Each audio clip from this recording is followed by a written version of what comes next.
तर मित्रांनो, इंजिनिअरिंग करत असलेल्या विद्यार्थ्यांसाठी एक महत्त्वाचे परिपत्रक आपल्या समोर आहे. विषय आहे विज्ञान व तंत्रज्ञान विद्याशाखे अंतर्गत अभियांत्रिकी पदवी अभ्यासक्रमातील परिपत्रक क्रमांक 125 दिनांक 11 जून 2011 अंतर्गत येणाऱ्या संस्था स्तरावरील अभ्यासक्रमाच्या नियमित परीक्षांमध्ये समावेश करण्याबाबत. पूर्ण काय आहे, जरा कन्फ्युजन असेल तुम्हाला, ते क्लिअर करण्याचा मी प्रयत्न करेल. तर व्हिडिओ एंडपर्यंत पहा. चॅनलवर नवीन असाल तर सबस्क्राईब करा.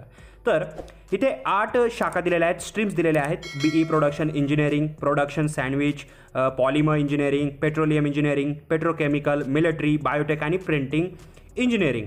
तर ह्या ज्या 8 शाखांच्या 2019 पॅटर्नच्या परीक्षा आयोजनात संबंधित कामे असतील, जसे की प्राश्निक व परीक्षांच्या नेमणुका, म्हणजे प्रश्न वगैरे त्यांच्या नेमणुका असतील, परीक्षांच्या नेमणुका, परीक्षांचे वेळापत्रक तयार करणे, प्रश्नपत्रिका तयार करणे आणि जे परीक्षा असेल त्याचा निकाल जाहीर करणे इत्यादी सर्व कामे विद्यापीठ स्तरावर केली जातील, याची सर्व संबंधितांनी नोंद घ्यावी. म्हणजे ह्या ज्या रिस्पेक्टेड 8 ज्या स्ट्रीम्स आहेत, ह्या म्हणू शकता की गव्हर्नमेंट कॉलेजेस, त्याचबरोबर जे ऑटोनॉमस कॉलेजेस आहेत त्यांच्या ह्या स्ट्रीम्स आहेत.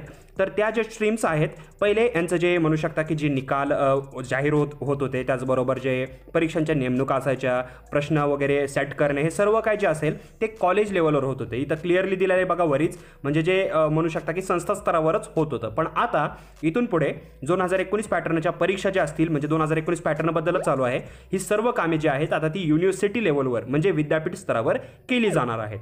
आता त्याच्या खाली दिलेला आहे अभियांत्रिकी पदवी अभ्यासक्रमाच्या उपरोक्त उल्लेखित शाखांच्या 2019 पॅटर्न व्यतिरिक्त, बघा 2019 पॅटर्न व्यतिरिक्त त्याच्यामध्ये 2008, 2012, 2014 आणि 2015 पॅटर्नच्या द्वितीय, तृतीय व चतुर्थ वर्षाच्या परीक्षांचे आयोजन व निकाल प्रक्रिया प्रचलित पद्धतीनुसार, म्हणजे रेग्युलर पद्धतीनुसार महाविद्यालय स्तरावर पूर्ण करायचे असून टप्प्याटप्प्याने सदर अभ्यासक्रमाचे कामकाज परीक्षा विभागाकडून केले जाईल. म्हणजे 2019 जो पॅटर्न आहे तो व्यतिरिक्त जे 8 असेल, 2008, 12, 14 आणि 15 यांचं जे असेल पॅटर्नच्या द्वितीय, तृतीय व चतुर्थ वर्षाच्या परीक्षांचे आयोजन जे असेल, निकाल प्रक्रिया असेल, सर्व काय असेल ते महाविद्यालय स्तरावर पूर्ण करायचं आहे. तर अशा प्रकारे आहे, फक्त एवढंच कन्फ्युजन नाही. 2019चा पॅटर्नच्या ज्या परीक्षा आयोजन संबंधित जे रिस्पेक्टेड हे जे 8 शाखा आहेत, तर यांच्यामध्ये जे परीक्षांचे वेळापत्रक तयार करणे असेल, परीक्षांच्या नेमणुका असतील, प्राश्निक असतील, प्रश्नपत्रिका तयार करणे असेल, रिझल्ट वगैरे सर्व काही